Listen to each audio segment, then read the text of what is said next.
അന്ന് രാത്രി ഉറങ്ങിക്കഴിഞ്ഞപ്പോഴും അയാൾ പറഞ്ഞ 2 വാക്കുകൾ പറ്റിച്ചു, മുങ്ങി, ആനി സ്വപ്നത്തിലും കേട്ടുകൊണ്ടിരുന്നു. ആ വാക്കുകൾ ഒരിക്കലും വിജയനോട് പറ്റി നിൽക്കുന്നവയല്ല. എത്ര നിസ്സാരമായാണ് ആ മോശം പദങ്ങൾ ഒരു മനുഷ്യനോട് ചേർത്ത് വയ്ക്കാൻ അവർക്ക് തോന്നുന്നത്. അയാൾ അതുമാത്രമാണെന്ന് അവർ ഉറപ്പിച്ചിരിക്കുന്നു. ഒരാളും തൻ്റെ വീഴ്ച മനഃപൂർവ്വം നിർമ്മിച്ചെടുക്കാറില്ല. ഉത്തമ ബുദ്ധി പരാജയപ്പെട്ടാലും ചുവടുകൾ പിഴച്ച് വീണാലും അത് ബോധപൂർവം ചെയ്തതാണെന്ന് പറയാനും കേൾക്കാനുമാണ് ആളുകൾക്കിഷ്ടം. ഒരാളുടെ തകർച്ച പോലെ മറ്റു മനുഷ്യരെ ആനന്ദത്തിലാഴ്ത്തുന്ന വേറൊരു കാര്യമില്ല.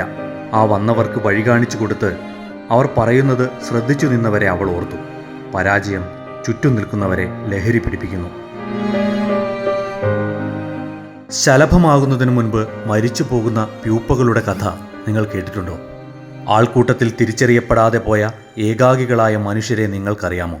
ഏകാന്തത എന്നും നിഴലിക്കുന്ന ഒരു കൂട്ടം തോറ്റ മനുഷ്യരുടെ കഥ പറഞ്ഞ് സത്യമോ മിഥ്യയോ എന്ന് തിരിച്ചറിയാനാകാത്ത വിധം മറ്റൊരു ലോകത്തിലേക്ക് നമ്മെ കുടുക്കിയിടുകയാണ് എസ് ഹരീഷ് പട്ടുനൂൽപ്പുഴു എന്ന നോവലിലൂടെ. നോവൽ വായിച്ചു തീരുമ്പോഴേക്കും നേർത്ത വിഷാദത്തിൻ്റെ പരിചിത മുഖവുമായി സാംസ മനസ്സിൽ കുടിയേറി കഴിഞ്ഞിരിക്കും.